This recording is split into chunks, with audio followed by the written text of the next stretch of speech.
is October 21st. The time is 2:00 p.m. With us today, we have Alderman Tolliver, Alderwoman Bade, Alderman Warman, Alderman Bugg, and myself, Alderman Franco. First item is public comment. Madam Clerk, do we have anybody from the public wishing to speak? No, we do not. Thank you. Then we'll go right to the agenda item 24-0781, review of the proposed 2025 city budget community services. Good afternoon, Viviana Ramirez, Chief Community Services Officer. And I am Chris Ragona, the Director of Community Services. So good afternoon, Finance Committee members. As Chief of the Community Services Department, along with Chris Ragona, my Director of Community Services, I'm honored to present the 2025 proposed budget. As the council members know, community services plays a critical role in fostering the well-being of Aurora residents by providing essential resources, supporting local organizations, and driving initiatives that improve the quality of life. So our budget presentation today is going to illustrate how the work we do directly benefits our city. By investing in community services, we not only uplift our residents, but also create a more vibrant and inclusive city. So I want to thank you in advance for your time and consideration. Our Community Services Department has an updated organizational chart as presented here on this slide. And you will see that we have 6, now 7, when the proposed budget comes through, adding the education and workforce development. We have youth services, community development, senior and disability services, our innovation and strategy. Also, we have public art and the Grand Army of the Republic. This year, we also added a new grant writer, and right under innovation, we have our Financial Empowerment Center. So we have 7 divisions. Viviana, can I ask you a question real Yes, quick? sir. That chart there is a little bit different than the chart we have on our, for our budget book, so can we get a copy of this one? Because it's more, I think it's more updated than the other one. So the other one has some Absolutely. blank spaces and some other stuff on there. Yes. Okay. We did send the updated org chart, but we'll be happy to send this to you. Obviously, it has all the last minute changes. Sure. Thank you. Thank you. What a stellar team we have here. But that just gives you a little synopsis. Unfortunately, not everyone was there, but this is a fantastic team. So we wanted to present the 2024 personnel changes. Obviously, I'm honored to be the Chief of Community Services. We have our Director, Chris Ragona. That was also a recent change. Stephanie Shelton has joined us as the Education Specialist at the GAR Museum. Cindy Del Cid, she was a former city intern. She is a wonderful project assistant. She helps youth services as well as senior and disability services. April Fitzhugh, which many of you know, is our administrative aide. However, she's been instrumental in assisting us with the grant process while we hired our new grant writer, Randall Stevens, who is present here today. And Dr. Jeff Craig has been our most recent addition as Director, Education and Workforce Development.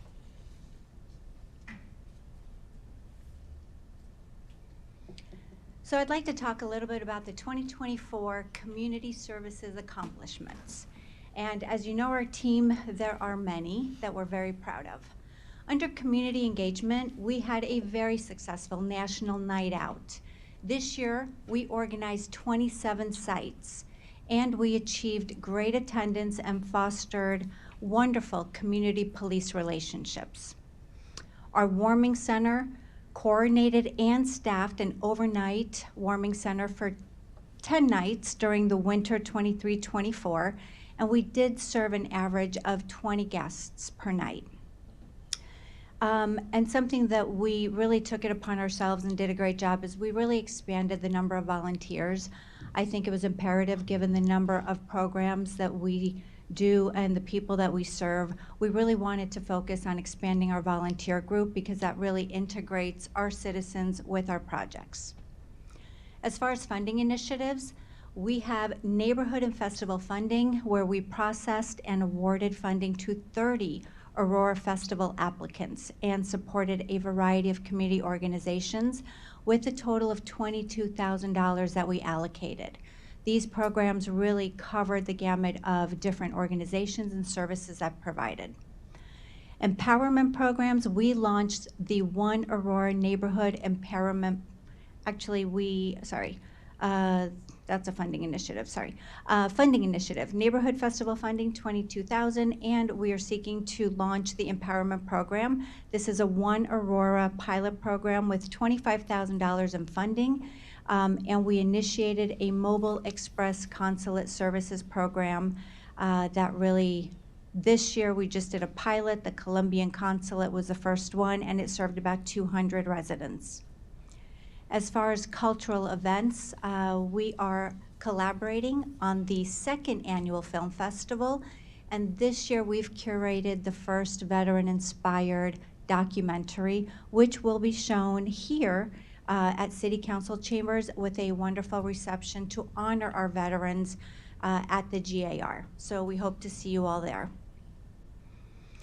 Organizational development, we now are looking forward to the Education and Workforce Development Division and our Grants Division expansion, which will serve the City of Aurora as a whole by really looking at more opportunities to bring more grants that will benefit our citizens.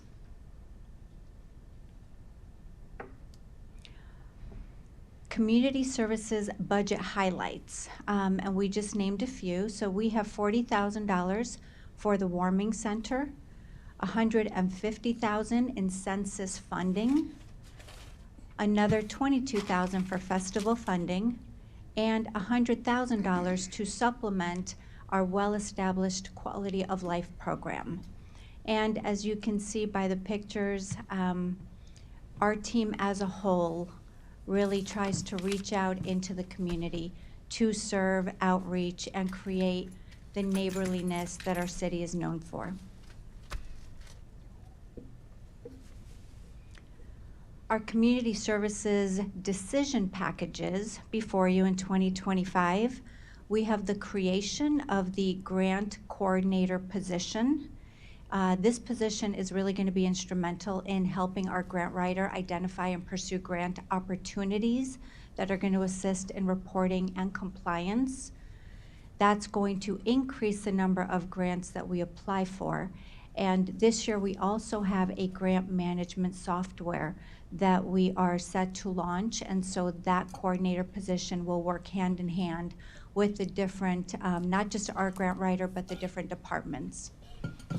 Can I stop you for a second on Yes. that one? I was going to ask you about that. So for the City of Aurora, we have a grant writer and a grant coordinator for all departments. It's coming through your department? So currently, we only have a grant writer. Correct. This proposed budget asks for a coordinator position. The idea is to centralize all the grants that the different departments apply for, because then we have a well-established database with all of that, with the expertise of our grant writer and coordinator.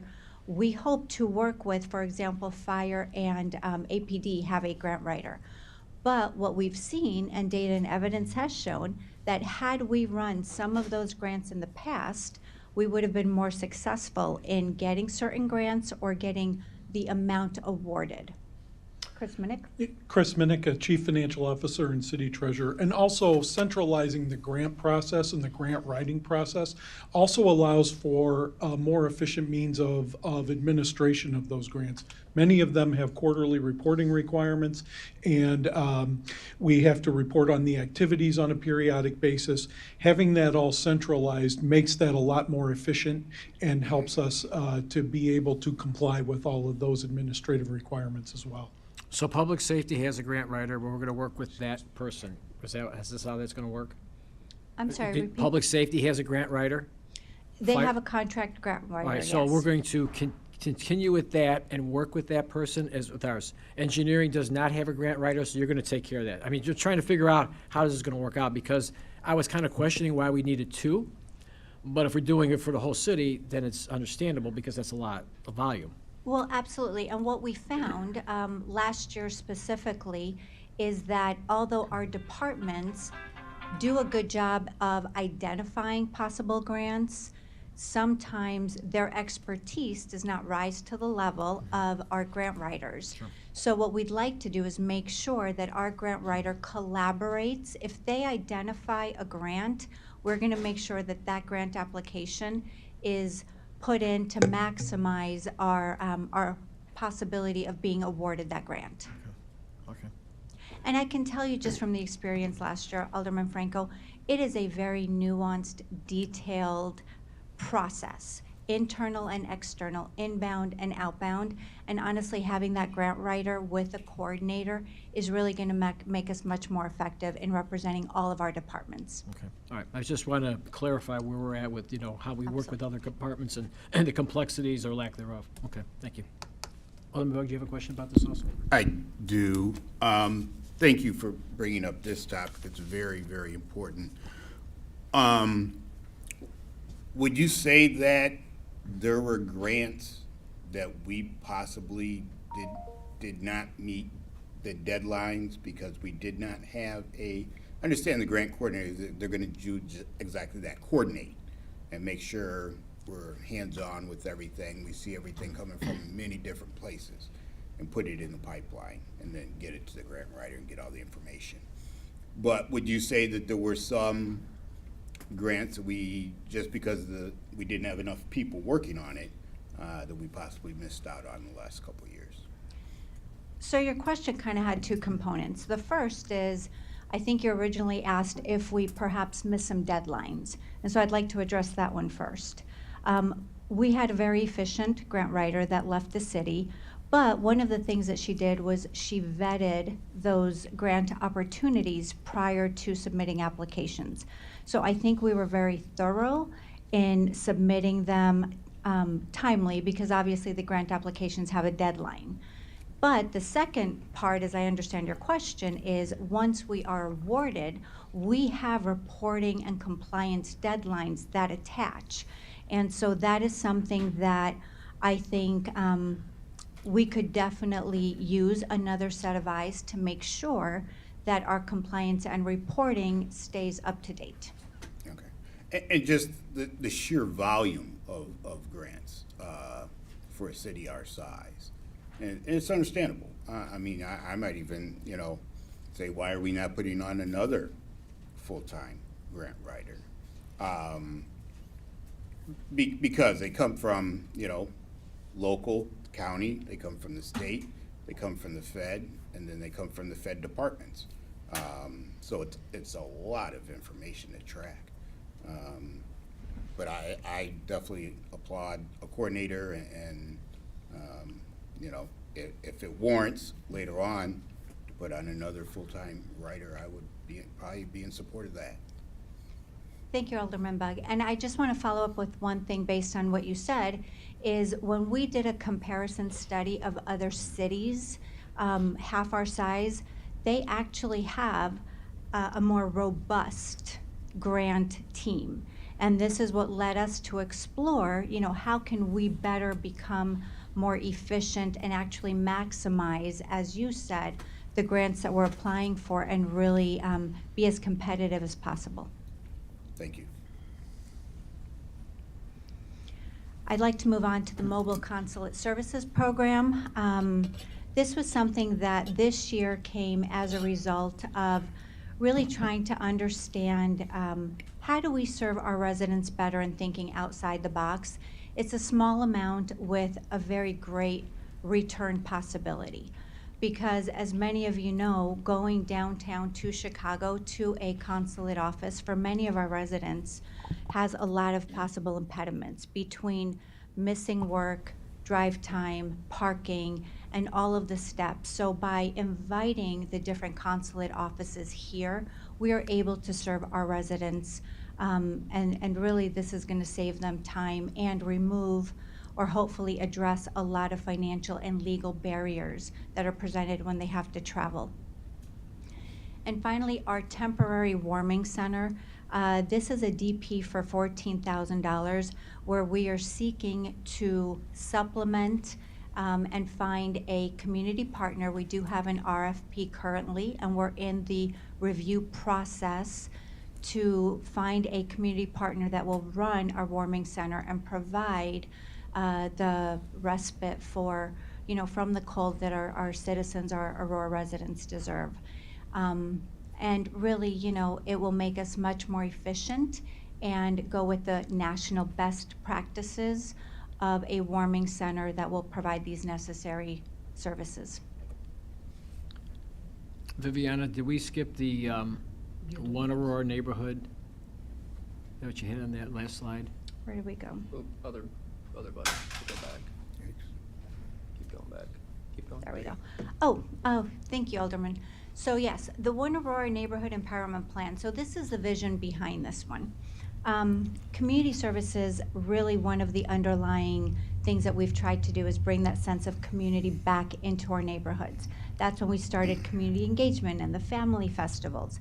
So this one, it's a small amount for small scale enhancements that are going to contribute to neighborhood beautification. It's not that someone's going to go out and contract somebody, but by working together, they're ready projects, whether it's painting a fence, planting some shrubbery, doing small enhancements to the outside of a home that either the family does themselves, they get together with their neighbor to do it, and this is going to be run much like we do the festival funding. There's going to be an application. It's going to be small increment amounts, 500 to 750, and how we do festival funding, where we vet them, we designate depending on the project that they're proposing, that's the amount that we're going to be awarding, and at the back end, they're going to be submitting pictures and verification of what was done before and after.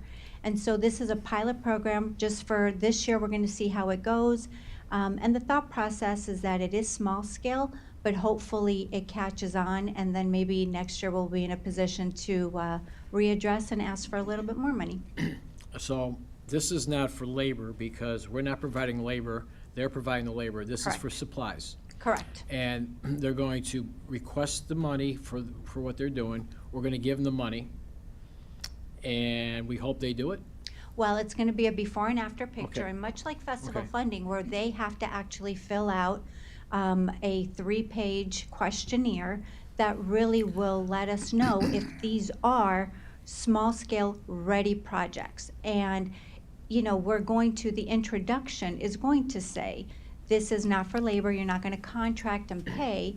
This is actually to buy the paint, to fix the fence, to plant the shrubs. And then as part of this small scale, because remember, it's only going to be 500 to 750 max, then they also have to do the before with the application and the after.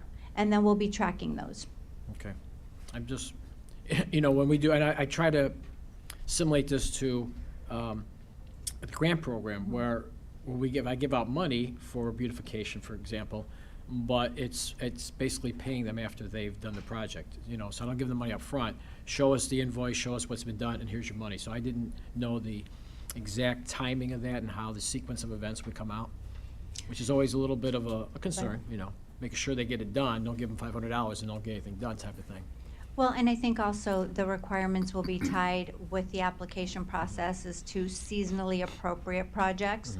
So it's going to be a rolling fund, much like our festival funding, which is, there's a time frame where it's going to be open. But if I get an applicant that's saying, shrubs, and we are, end of planting season, obviously we're going to wait and see if there's money toward the end of that season, and then we'll revisit. Okay, all right. Just trying to make sure. Sure. We're good with the Alderwoman Bade? Thank you, Viviana. How will the residents know about this program? So I think, like all of our fantastic new initiatives, I'm hoping that with the help of our marketing and our social media team, we're really going to push this out. And obviously, we're going to be relying on you guys to help us get the word out with your residents through neighborhood groups, everything that we already do to get the word out. Because what I envision with this program is really reaching those homes in our wards, although everybody can apply, but we know certain neighborhoods that need a little bit more revitalization, and this is a wonderful opportunity. but it's going to be open for all, and we will be relying on our resources, which is all of our alder people, newsletters, social media, marketing, and then word of mouth and neighborhood groups. Alderman Bug? Yeah, so this is, says neighborhood a couple times here, but it can be for a neighborhood project, an HOA, a TOA, whatever, or it could be a single-family residence. That's the way I envision it, yes. It also could include like an alleyway cleanup, right? Let's say you have graffiti in a certain neighborhood and people want to get together and repaint the fence. So it's really neighborhood beautification. All right, we can continue then. So we talked a little bit about grants. Here's a 2024 snapshot of where things stand. This is only grants applied through community services, so this wouldn't include fire department or APD. On the right side, as you can see, we've been awarded $14 million and some change in 2024. We also have 17 applications pending worth approximately $50 million.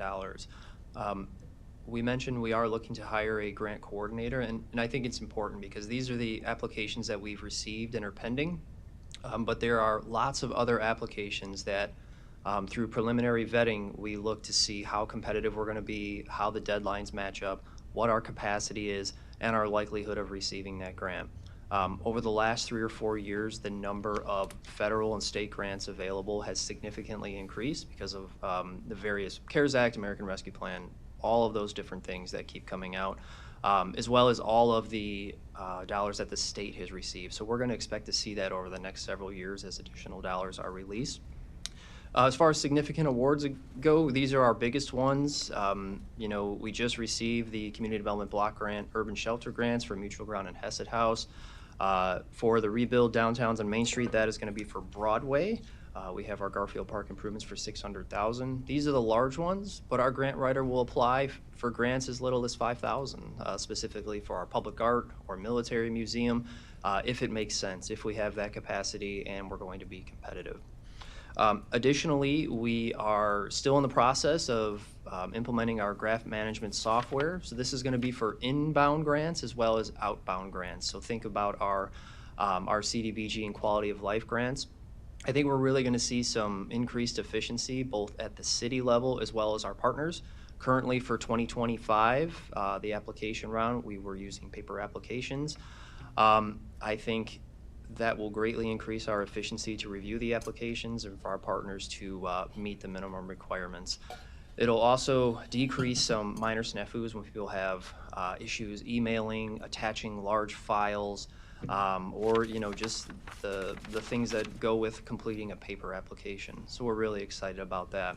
And then on the back end, reporting is hard when you're collecting paper quarterly progress reports. We're hoping that this system allows us to really increase our reporting so then we can report back to City Council and look for trends and figure out maybe what our unmet needs are to help with our recommendations. And I think next slide. So our City of Aurora Innovation and Strategy Division is very robust.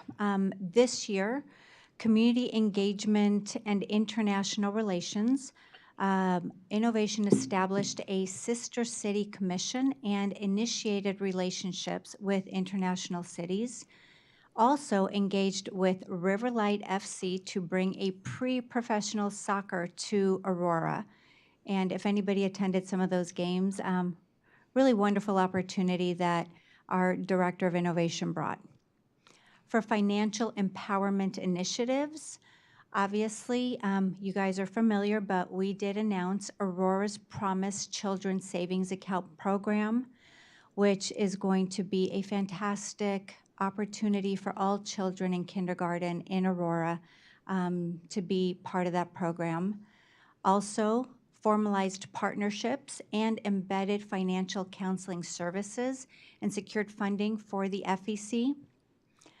On homelessness and strategic planning, the innovation team collaborated with partners to draft a strategy to prevent and end homelessness. and facilitated the development of the city's 5 to 10-year goals.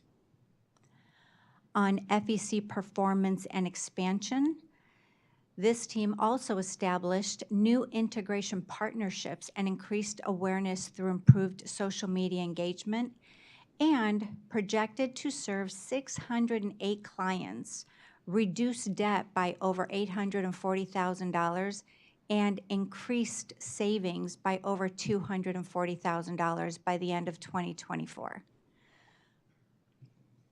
we go back to number 2 for a second? I'd like to align this with page number 355 in the budget, which talks about child savings account management, which is similar to what we're talking about with the first bullet point and then maybe 2. So, service provider, we're gonna pay the $110,000 to go on forward. Can you explain that, and also explain, and I know we're gonna give every kindergartner in West High, or School District 129, 131, $100 or $50, whatever it is. So I wanna know, is that part of that funding with that? How's that working out? That's something separate. So I'm going to invite Martha Paschke to join I'm me. sorry. And I can start by saying the pilot program, only to get this off the ground, is going to start with District 129 and 131. And it's going to be $50. I couldn't hear everything that Well, you said. I'll start again. think- I apologize for that. So, for the budget, it's the decision package is child savings account management contract. So, a specialized service provider, that's what they talk about, for Yes. $110,065 for the next few years. So I want to know, does that also include the actual monies going to the kids? Or is that somewhere different? That's somewhere different. Okay. This is just for the contract for the operation and management of the program. So we're going to give all those kindergartners $50, and then we're going to pay somebody $110,000 to work the program. Yes, and the reason this ended up making sense after a lot of research and reviewing what other cities are doing is that it would actually cost us significantly more to hire the staff that would be needed to manage a program like this going forward. At face value, it sounds like it shouldn't take much to just drop $50 in every kid's account, but it does actually require a lot of staff time to manage, and so the intent here is to work with a contractor that has experience doing this, which would help us actually launch our program a lot faster. We're not starting from scratch, but it also gives us access to their staff who are experienced, who would then be able to set up each account, manage the accounts, add the incentives as we build those programs out over time, and they have the capacity to expand that at a much more effective cost than if we were to build it out in-house. So it's $110,000 first year and 65 subsequent years. What's the difference? Yeah, so there's a $50,000 initial startup cost. Okay. And do we anticipate, because this is a pilot program, we're just putting in a couple school districts, but we may expand it for other Oh, ones. yeah. The So goal if- is Right, so if we everybody. anticipate that, is this still gonna be the same amount of money or for the contractor, or when we have more schools, that fee has to go up? So I actually have an updated projected cost on this. Okay. It is, yes, it will end up incrementally increasing over time, but that 50,000 startup cost will drop away after year one. Did you want to jump in? Oh, I okay. will when you're done. I'm done. Alex Alexandru, Chief Management Officer. So the nature of this pilot program is similar to a startup of any type of a social benefit program that we've tried. We are looking to get initially the 2 school districts that have the greatest need. That's 129 and 131. That's not to say that we're not going to consider expansion. This is currently, I think it's page 983 of your budget, is where this initial program is funded, and is funded out of the gaming tax. So what we've tried to do is forecast reasonably and accountably to the gaming tax, anticipating, knock on wood, a very large jump in our gaming tax, because you know something significant is going to happen in a couple of years and beyond. And so we feel like using this partner, Operation Hope, which we are finalizing the agreement to bring forward for council approval to the $50 per kindergartner, but as Martha has explained, it's got kind of a cascading effect in those subsequent years. But that's not to say that during the course of this, as revenues increase, as the CSA gets more entrenched, and the two schools who both are very, very excited to participate in this, hopefully that same program can then be expanded. But it's a case where Martha and the team have done a lot of research as to what other municipalities have done. We put out this bid, we got this, what looks like a very sound, experienced partner, and now we're working out the logistics to bring you the agreement very soon for council approval. So, and I'm trying to wrap my, I mean, it's all a great idea, but so $50 goes into kindergarten's account, and then Correct. do we monitor that for the next, for fifth grade, sixth, or is it the parents' don't. responsibility? This is- So once it's in and we get it going, then they The third take the ball and party, run with it? that's correct. So we're not managing the money, we're not doing any of that. We are the seed money sponsor, and we're administering the program, we're implementing the program. And we're starting with kindergartners, hopefully this coming fall. In the next few months. Right. We're working with the contractor to get things Well, maybe finalized sooner, to, correct. yeah, Okay. actually launch it. And as for the city's role, because the contractor is off-site, the city will have some Right. interaction with the schools to make sure that it's being marketed properly, that Right. there's outreach and engagement with parents. Because even though an account is created for a child, if the family doesn't engage with it, they don't benefit from it. But the benefit of this contractor is they have established standards of practice that are, they've worked out over a couple of years of running another city's Sure. CSA program, so they can tell us, this is the best way to market to parents, this is the best way to engage to make sure that they're starting to save into that account, because it's really meant to be a mechanism that is optimized to be equitable to all children, because there's no requirement for getting an account set up, whereas other vehicles like a 529 account do have certain requirements. This can be automatically set up for each child, and then the goal is to get families used to saving for the future. And this is all based on best practices and evidence from around the country. Multiple studies back up that, starting with a pilot is best, starting with an initial seed they say the evidence suggests between $1 and $500 actually greatly increases a kid's chances of going to college and succeeding. So that's what we've based all of this on. Okay. And it's not just going to be limited to college. We're making it flexible enough to include vocational. So not everybody's cut out for college, right? So 129 and 131 both do an exceptional job. One has made a great investment in vocational, and 131's about to make another significant vocational investment. So children, hopefully we've helped to educate the parents also through availing themselves of FEC offerings for financial education, to where they can help contribute and grow that money. So by the time they get to a decision, they're almost done with high school, they can decide, if you go to college, it goes to college. If it goes to Wabanzi or vocational school, you go be an electrician or a plumber or HVAC or a welder, that will apply as well, or computer type certification. So we've built it in, and that's where we hope we can grow financially the program. So who knows, maybe down the line we could contribute beyond $50. Right. We don't know. So the access to this is basically access at the end would be for college? So It would be can you college or vocational school. Any training or educational, there's actually an IRS qualification Sure. for anything, Correct. an eligible cost for any type of vocational training, anything Right. post-secondary And- related. Okay, because the reason I asked that is because we have a kid goes through this school district, either one of those, and they decide to go to Marmion, and Marmion's $15,000 or $20,000 a year. Would they be able to use it for that, This or can it's only just they be gotta wait till they get accessed- past that? It can only be accessed post-secondary, so they Okay, have to be alright, alright. 18 or graduated Sure, high okay. school to I'm just access. trying And to you figure out. can't use it for acquisition of an asset. You can't buy a car with Right, it. You can, okay. it's not a Christmas club or a traditional savings account. It's limited to this educational purpose. Okay. That's at the end, when you graduate from high school. Okay, all right. Just trying to get my bearings. I know we had talked about it, at the Sure. educational thing, but, this is where the, we make the sausage, I would say. So This we're is trying where to the get rubber detail. hits the road. Yes, Correct. absolutely. Does somebody have a question over here? Alderman Bug? Yeah, thank you. Yeah, we went through a piece of this for the older kids earlier this year.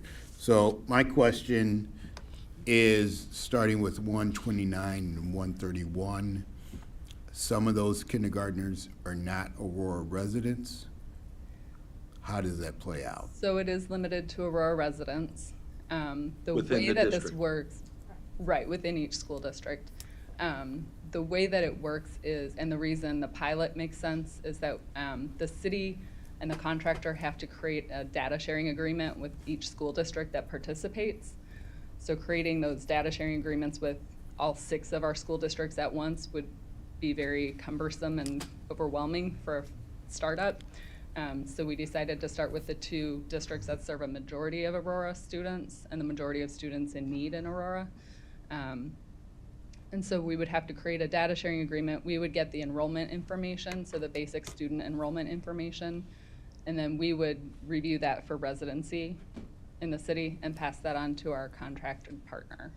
And then they would set up the accounts. Thank you. Okay, I think we can move on. Thank you for that. You're welcome. Thank you.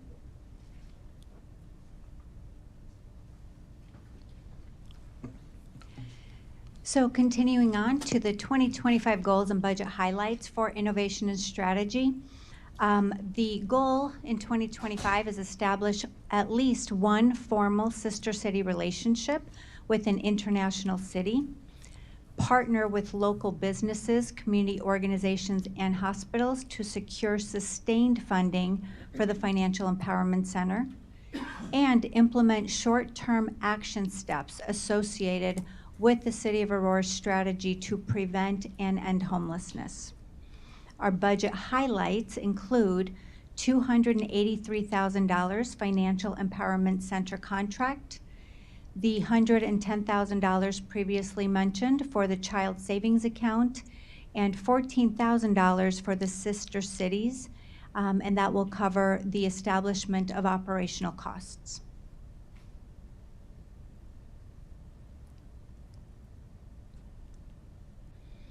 Our Child Savings Account, DP, and we've already discussed, it is a long-term savings account, and really we believe it's going to have a significant impact on the children and the realm of their educational attainment and accomplishments. And our Sister Cities program, that again is going to cover the operational costs, travel for city officials to engage in proactive diplomacy.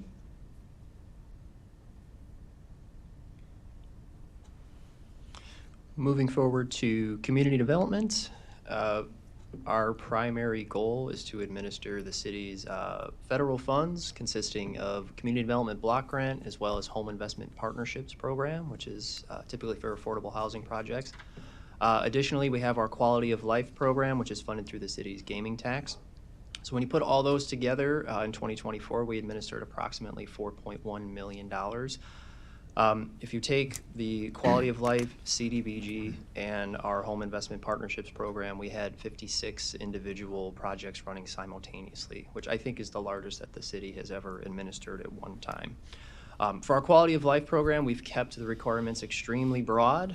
Basic needs, education, mental health, seniors, museums, as well as open-ended on a case-by-case basis. For 2025, that application recently closed on October 4th, so we are in the process of reviewing all of those applications. And we're expecting to bring them back for approval and discussion to City Council most likely at the end of January or early February. Additionally, as you'll see, the Home Investment Partnerships American Rescue Plan, that was a single-time application given to the city for $2.7 million. We have about half of that in contracts with various partners. Think of Hesed House, AID, Hope Fair Housing, VNA, some of the larger nonprofits in the city. And the primary goal of this funding is to address and prevent homelessness primarily. Additionally, we completed our City of Aurora Affordable Housing Strategy that was presented to City Council maybe about 2 months ago or so. And as we mentioned in the grants section, we were recently awarded $3.6 million from the Illinois Department of Economics and Commerce, DCEO, for some urban shelter expansion. Generally, because of the city size, we're not eligible to apply, but the CARES Act allowed for some additional waivers for an entitlement such as us to apply for those. Other plans we're working on, we're in the process of completing our next 5-year plan, which will cover us all the way up to 2029. And, you know, one project I think we're really happy about is the Lincoln and Todd Affordable Housing Development. That was one of the largest projects that I've ever worked on. We were able to get 47 units, 100% affordable, for folks as low as 30% median family income, all the way up to 60%. We can go to the next slide. So our goals, they are a bit broad in community development. Our goal is to maximize available resources and addressing service gaps. So some of those eligible activities that I talked about on the previous slide.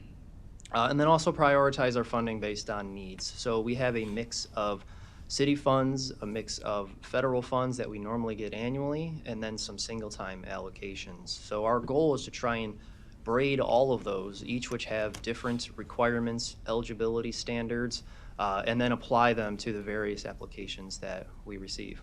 Alderman Franco, did you have a question? No, I did not. Oh, okay. Additionally, we want to utilize our One Aurora Affordable Housing Fund, as you'll see on the next slide, as a decision package to really start tackling affordable housing and improve how we've tackled affordable housing. The federal grants we receive are sometimes hard to administer. The eligibility standards are tough, not only for the clients that are in them, but our partners as well to meet those. Oftentimes there needs to be a 15, 20, and even sometimes 30-year affordability period, and that scares a lot of our developers and some of our nonprofit partners. So we're hoping with the federal resources we have, as well as the city dollars, we might be able to tackle some additional activities, which we'll highlight on the next slide. And then our budget highlight for 2025, we're looking at around $5 million when you spread out city gaming, federal funding, and the establishment of the Affordable Housing Fund to create some additional programs as well as bring forth our recommendations for 2025.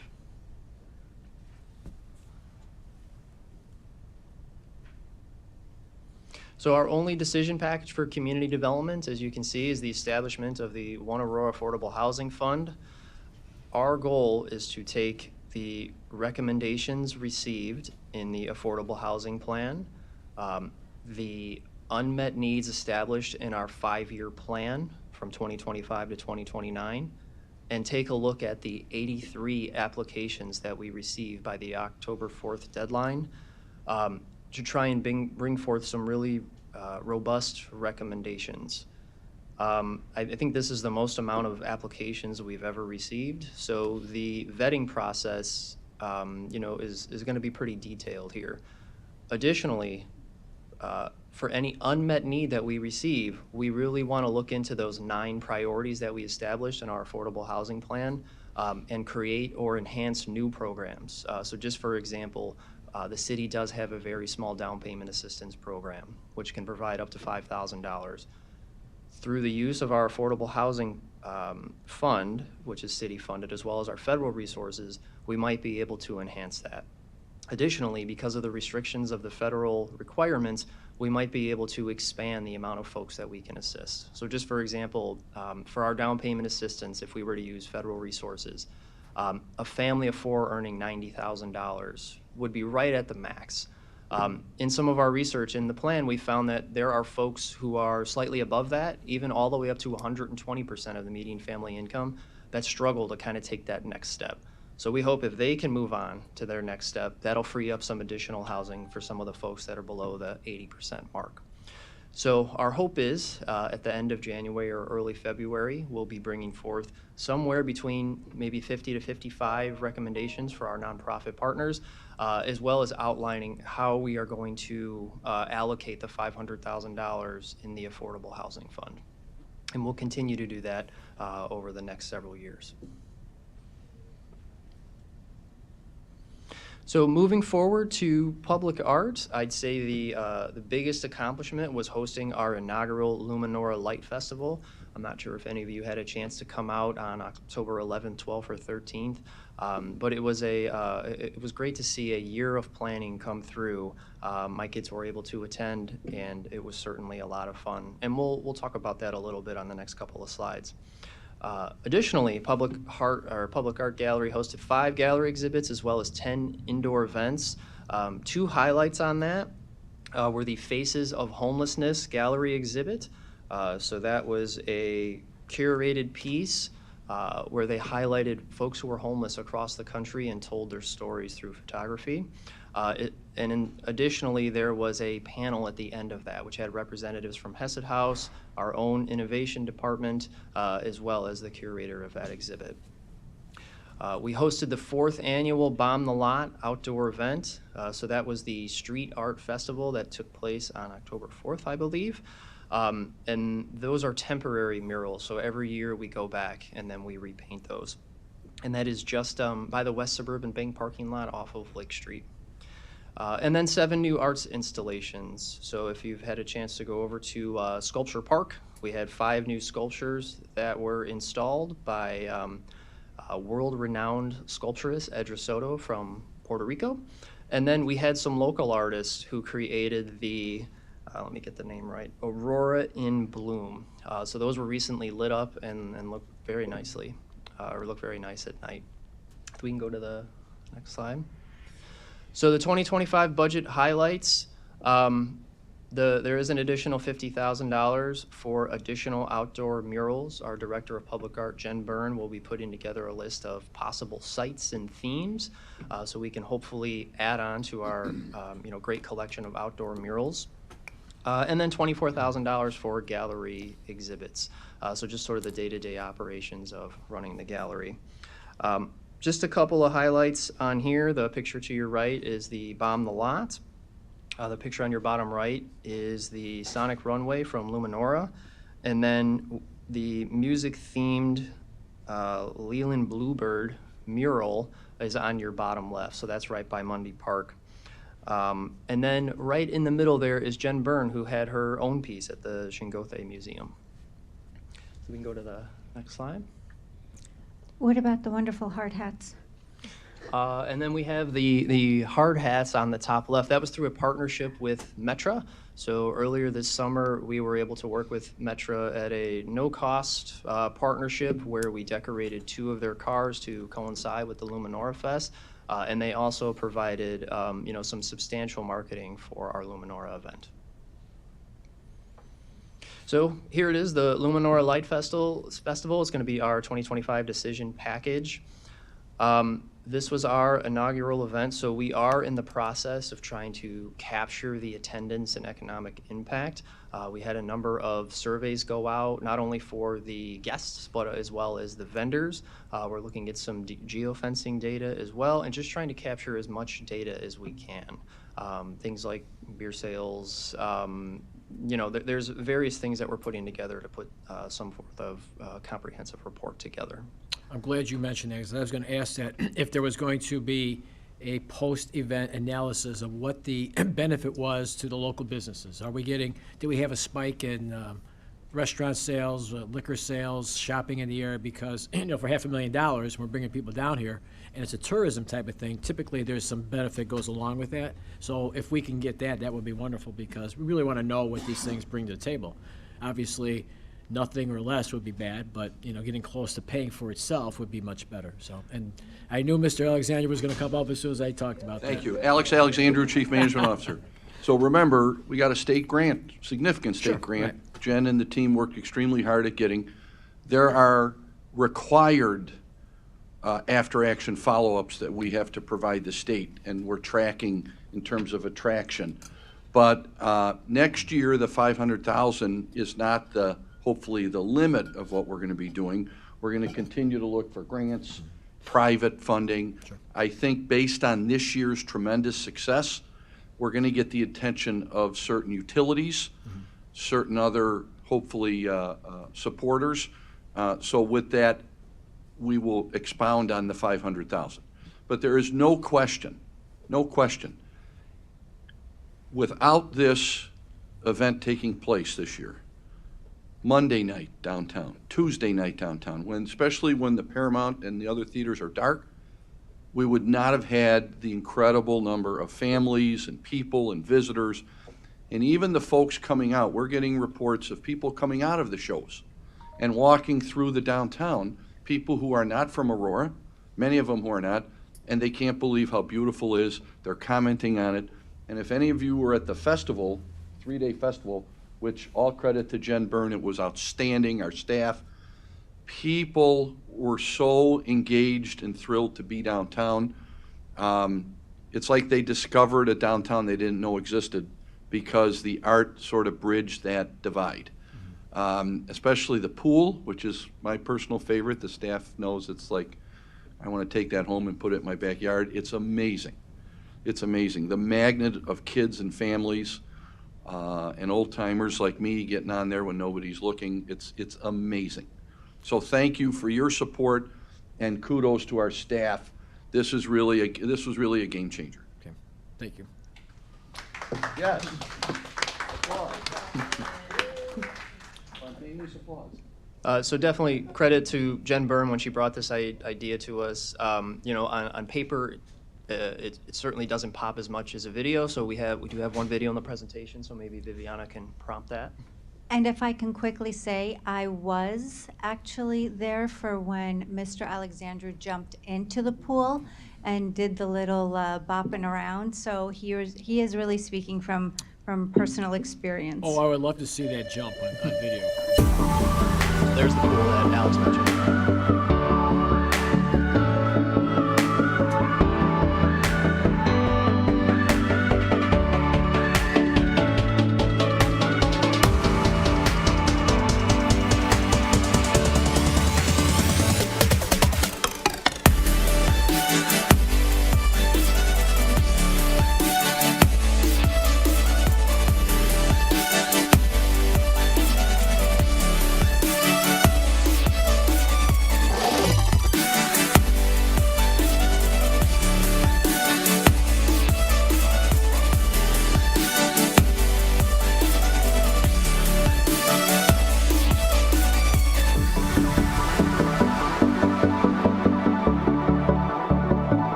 So as we mentioned, you know, we're going to be looking at qualitative and quantitative data, and then seeing how we can definitely enhance Luminora for 2025, seek sponsorships as well as other grant funding that might be available for an event such as that. So moving on to GAR. Visitor engagement, we are about on par, I'd say, looking back at 2023. However, you know, with the pop in number of folks that visited the GIR over Luminora, there's a chance for us to exceed 10,000 visitors, which has never happened at the GIR. So there are a number of large events coming up over the next several weeks, so we will keep an eye on that and report back. Awards and recognition. So 3 additional awards for the GAR. The number of awards keeps going up at that museum. This time it's for exhibits, community partnerships, as well as building site preservation. For educational programs, 7 field trips by December 2024. We're looking to expand that number in 2025. And then certainly trying to enhance educational outreach for local schools. And that'll be through the help of Stephanie Shelton, our education specialist. For public programming, there was 3 public programs. I would invite everyone to visit the basement to see the replica trench from World War I. It really makes you think about if you were in that trench and having bullets and artillery rain down on you. So it really makes the exhibit pop. And then engage visitors through hands-on activities related to Civil War history. You can go to the next slide. So our goals for 2025, the first 2 are related to the strategic plan and accreditation, as well as the STEPS program, which you have questions on. I can certainly have Eric come up here and talk to you a little bit more about that.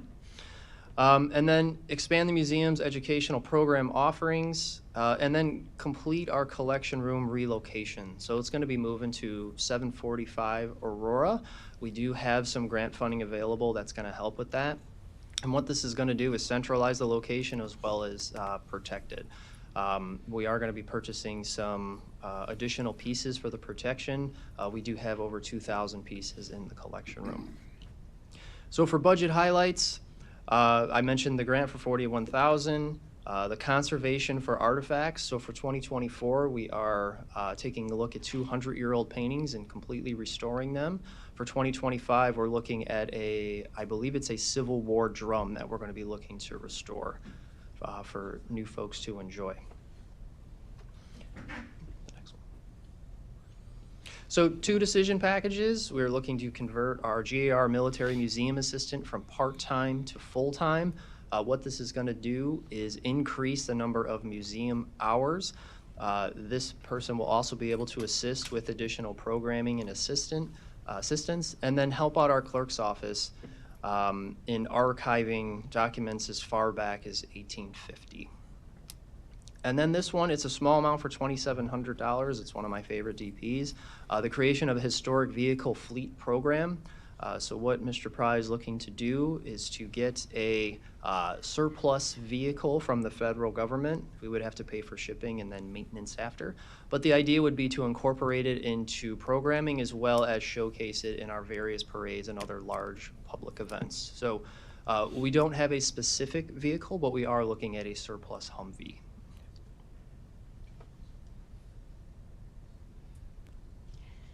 Moving on to youth services. Youth Leadership and Justice Initiatives leads off the 2024 accomplishments. Our Youth Court Peer Jury Program that focuses on restorative justice, serving around 100 youth by the end of this year. Our Aurora Youth Council has 17 members from all local high schools, and it advises our city leadership and organizes youth-focused events. Number 2 is our citywide athletic competitions. Our City of Lights tournaments for middle schools features various sports throughout the year, very popular event. The Fred Rogers Aurora Sports Festival, which is a major annual event with over 1,200 student participants that compete in 12 athletic events. Youth and Family Resource Programs. These youth and family resources fairs attract over 900 attendees and really showcase about 40 organizations, bringing resources and information. And then our Coats for Kids program delivers over 1,000 coats / hoodies to our Aurora youth. And lastly, summer camps and recreational activities. Our cities and school summer camps at 5 sites and serving close to 500 students. The Downtown Aurora Summer Camp at 4 locations, focused on art, history, STEM, fire, safety. And then our portable soccer field program offering free open play across various locations in Aurora. Our youth services really is expanding, and we're trying to reach as many of our youth as possible in every part of our city. So our goals and our budget highlights for 2025, and you see some really cool pictures to your right, but really expanding and enhancing programming to better serve our community. We're going to continue partnerships with various community agencies to meet the demands of the most need in our city. We're going to develop new initiatives and programs while increasing staffing, and then identify areas of advocacy through the Aurora Youth Council, including hosting a citywide youth summit and exchange. Our budget highlights are $221,000 for the cities and schools contract, $17,300 for the City of Lights tournament, $36,000 for summer programming, and $33,000 for Sports Fest.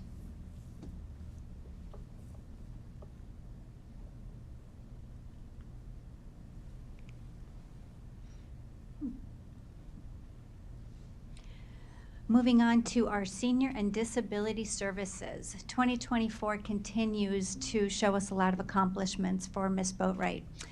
We have enhanced senior services. The senior shovel program for 200 residents over 5 months. We provided lawn mowing support for 100 residents for 6 months. Ms. Boatwright sent birthday cards to nearly 800 seniors through 2024 City of Aurora Senior Birthday Cards initiatives.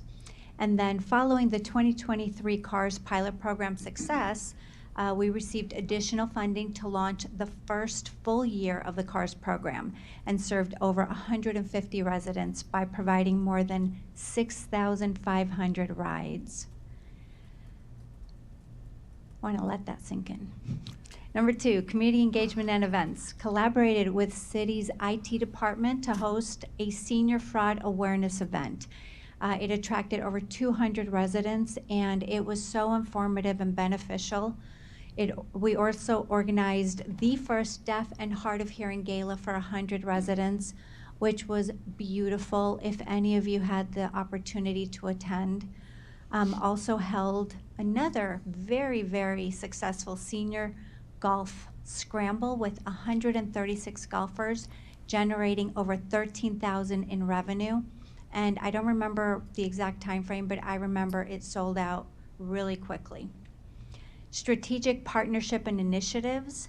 We launched Advocates for Older Adult City Task Force with representatives from over 40 organizations and expanded citywide partnerships to enhance sponsorship value. And currently, we are released the first disability resource guide, and I know that there's some updates being made to release another one.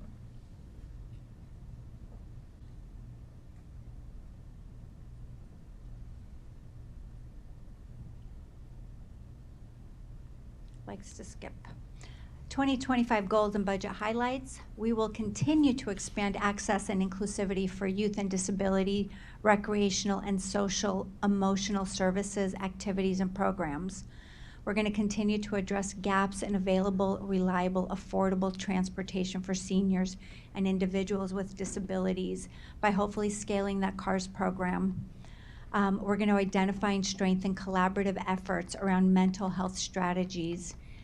We're going to partner with local fire and police departments to create the Aging in Place Safety Program. We're going to launch Senior Home Repair Program and enhance accessibility strategies and bridge resource gaps for the elderly people with disabilities and deaf and hard of hearing community. And we're going to create and spearhead the task force for persons with disabilities. And the budget highlights: $10,000 for the Disabilities Inclusion Program, $63,000 for the seasonal support programs, $175,000 for CARS transportation program, $8,000 for the resource guides, and $10,000 in revenue from the senior swing golf scramble. And those pictures honestly don't do these events justice, but to be there and capture the spirit and the service and the value to our residents has been very life-changing and transformative.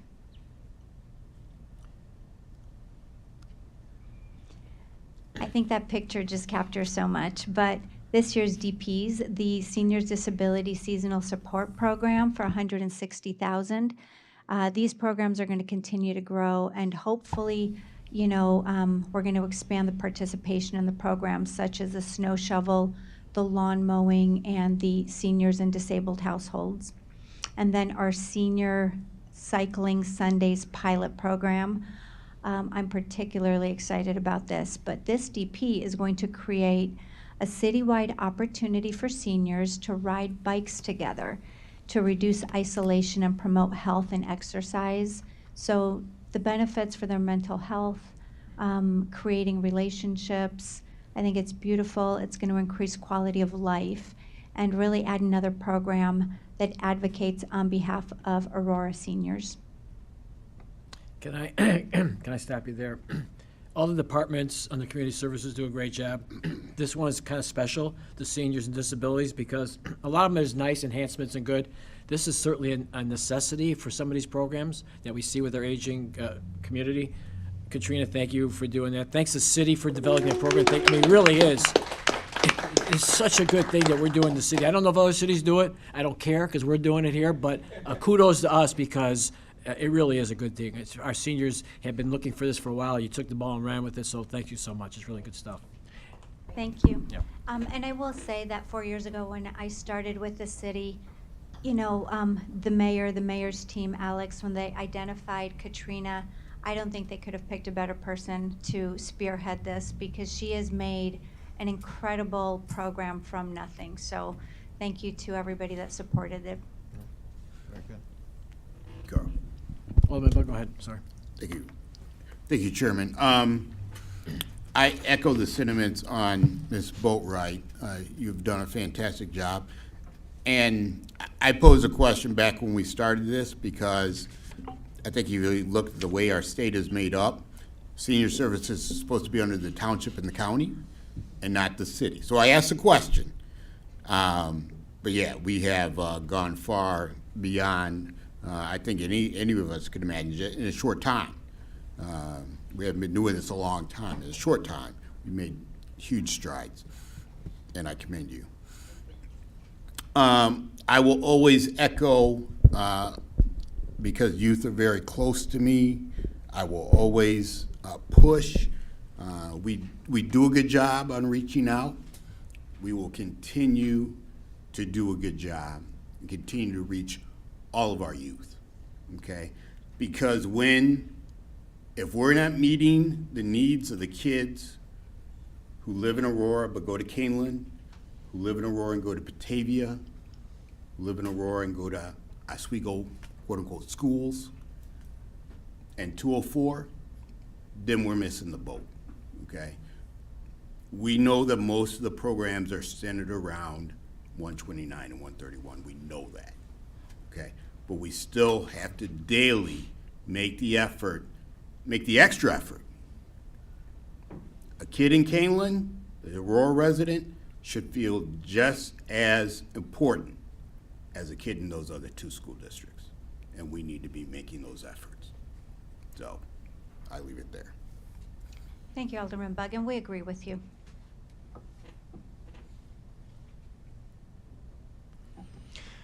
And lastly, this is our last slide. It's the creation of a new division within Community Services, Education and Workforce Development. So the mission, through innovative programs, strategic development of career pathways with our educational and private sector partners, the Education and Workforce Development Division aims to strengthen our education community by bridging skills and educational gaps and preparing our diverse workforce to succeed and thrive. So this division is brand new. It's in the process of onboarding, and there's going to be, new information over the next 12 months or so. The initial steps are going to be to, have the conversations, build relationships, create opportunities, figure out unmet need, and determine next steps. So for short-term goals, we've identified 3. Identify gaps and unmet needs to identify resources needed to establish partnerships and further expand middle school, high school, and post-secondary programming. And then we have our 2 additional goals here. Collaborate with interior and external partners to implement programming that prepares and enables participants to pursue post-secondary education, professional certifications, vocational job training, and internship opportunities. So these goals are broad by design because it is a new division. Over time, we will determine metrics and figure out next steps for each of these. And then the last one, secure partnerships with local education and childcare providers with a focus on kindergarten readiness and early childhood support.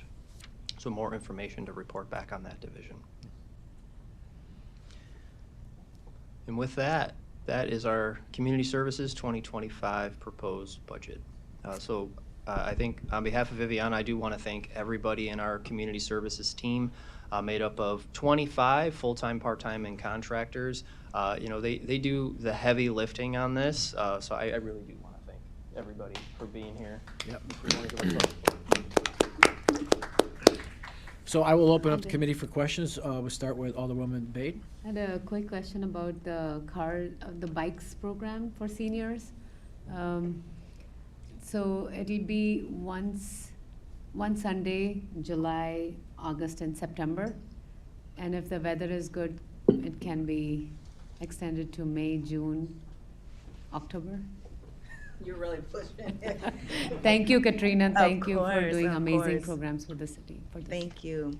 Well, this is going to be a pilot, so we're still determining what it's going to look like. The biggest opportunity that I have to figure out is the purchasing of the bikes. The goal is to invite those that have bikes, but to then have some additional bikes that they can lease for that day to ride, and then determining the riding course, right? So that's what we're discussing now. Where's the riding course? Hopefully, we can find a course that doesn't require streets being closed, right? Where they can just ride and hang out. And I just imagine it being such a social fun, having some food and music out. They start at destination, they ride and come back. If it goes successfully, right, we'll determine, is it every third Sunday, right, for the summer, right, which will get us at least 3 rides in or 4. I haven't figured out all the details yet, but now that it's approved, the brain will begin churning. But I don't know, I can't even commit to doing multiple within a month. I don't even know how much work that's gonna take and if we have the bandwidth, but we'll see what it looks like. And especially you will have to transport those bikes to the We're location. gonna see what it So, looks like, all of that, yeah. I mean, it's a great idea. They're excited, those that have heard a little bit about it, Yeah. and they're ready to Sounds- ride and get out because we haven't done anything like that. I can It's see very it creative evolve- idea. Mhm, yeah. So we'll see. I'll have more information soon. Doesn't APD collect some stolen bikes every year? They have a whole warehouse, I mean, really, they have a whole warehouse of them, and couldn't we use those? I mean, I think, Alex, you probably know about that. There's bikes out there. Well, if we were launching a BMX for seniors program, Well, we got you covered. all right. Well, and that's, you know what, but that brings up another question I'd have too, is because with seniors, and, you know, who knows how old, who knows how agile, is there any liability if they get hurt? So Alex Alexandru, Chief Management Officer, and still the risk manager somewhere on the org chart. So this is a wonderful idea. Sure. If done right, so again, pilot, we have a chance to flesh this out. That's why I don't think we're in a position yet to commit to doing it 6 or 8 months out of the year. We'd love to, but you know that, it's going to be a matter of how can we provide the right bikes, how can we get to the right people, staff it, figure out where we would do it. So we're giving you the idea, and it's being sort of percolated, and we'll come back with more details. One thing I did want to add that I think we're also busy.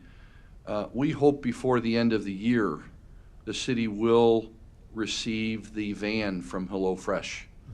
And that van is going to be housed within the Community Services Division, or department, and there will be programming for it out of several different divisions.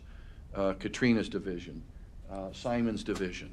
And so we're getting around to it. There's just so much going on, but that is on track. The council approved that donation.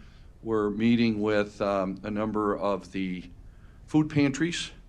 So again, I think if I had to put a tagline on community services under Viviana and Chris's leadership, it is that we are not looking to duplicate services. We're looking to fill gaps and supplement and augment much needed services. Because whether it comes from our alder persons telling us, or Katrina, or our engagement folks from MOCA, regardless of where it comes from, community services is responding, and we're trying to program for that response. So nobody out there should feel like we're threatening anybody else's existence. We're simply trying to collaborate, partner, and fill gaps because the needs are so dramatic and the needs are furthering. And Alderman Bug, sorry I was distracted before, we are in fact meeting, I believe, this week or next with Canelan. The mayor's office meeting with Canelan on a number of topics. And so I have a meeting with Batavia in 2 weeks. So we are not forgetting about any of our school districts that touch Aurora, that have Aurora residents. So our goal is complete involvement. So point well taken. Oh, no, I appreciate that. I sit on the Education Commission, so I sit with those. And for the record, superintendents 24 years, I don't think I've ever heard so much applause break out in a budget meeting. So let's give an applause again for this tremendous team, and thank all of you for your support. Any other questions from the Carl, can you just have Viviana, if you could introduce your team? Oh, actually. yeah, sure. I mean, the photo was beautiful, but they're here, so Absolutely. Thank you for that opportunity. And before I start, there is a very special thank you to someone who does not like to be called out, but we have an executive producer of this wonderful revamped presentation, and so that is Amy Monroe. She's really shy, but she is one of the most efficient, hardworking people on this team. So with that, I'm going to start with Martha Paschke. If you can stand up, she's our Director of Innovation and Strategy. Many of you know her, work with her, know, I call her the Energizer Bunny. Okay, Tasha Moss, our manager for the FEC. Randall Stevens is the new grant writer. I don't know if everybody has met her, but she will be making appointments to meet with people, so you guys will get to know Randall. We're excited to have her. Eric Pry, our director of the GAR. Thank you. Lovely and talented Jen Byrne. Amy Monroe. She is really leading the team right now with community development, so thank you. Adam Grubb. Adam is instrumental in community development as well. We have Simon Rodriguez, our youth manager, youth services manager, and Katrina Boatwright, senior and disabilities manager. And then I think he should be part of the team, but we're going to make him an honorary part of the team because he's like volunteer of the year and super instrumental in everything that we ever do. He's always there to help. Yes. So thank you so much, and a special thank you to the mayor's team for their support and to you guys for your support. Thank you. And I have one last request, which is not necessarily budgetary. This presentation was wonderful. I don't think people in Aurora know what we do for our citizens. I've gone to a couple houses recently for a number of things, and they would say, what are we doing about affordable housing? How am I doing more? But we are doing a lot. So I would ask, and down the road, if you can kind of get us some information to say, this is what Aurora does, and I hate to compare, but we're so far ahead in so many different things, I think it's necessary that we compare to say, you don't think we're doing anything, but look how much more that we're doing than our neighbors and stuff like that. So if we can get something together in the future, these talking points, because I really think, you know, we're a vehicle to get the message out. And the more information we can say, you can say, well, you know, if 25% of our housing is affordable, these other communities aren't even stepping up to the plate, and we're doing more. So if we can get that information to promote what you guys are doing more and more and more, it really helps out everything, because I think they need to know, because you guys do a great job, and I just don't know that everybody's aware of that. So we're going to help you get the information out, if you could help us with that. Absolutely, thank Okay, you. thank you. Anything else for the community services? Thank you guys so much. Anything else before the finance committee today? Hearing nothing. Motion to adjourn. We have a motion to adjourn by Alderwoman Bates, second by Alderman Bug. All in favor, say aye. Aye. Opposed? And we are adjourned at 3:18, and we will be meeting again at 2 o'clock on Wednesday. Thank you.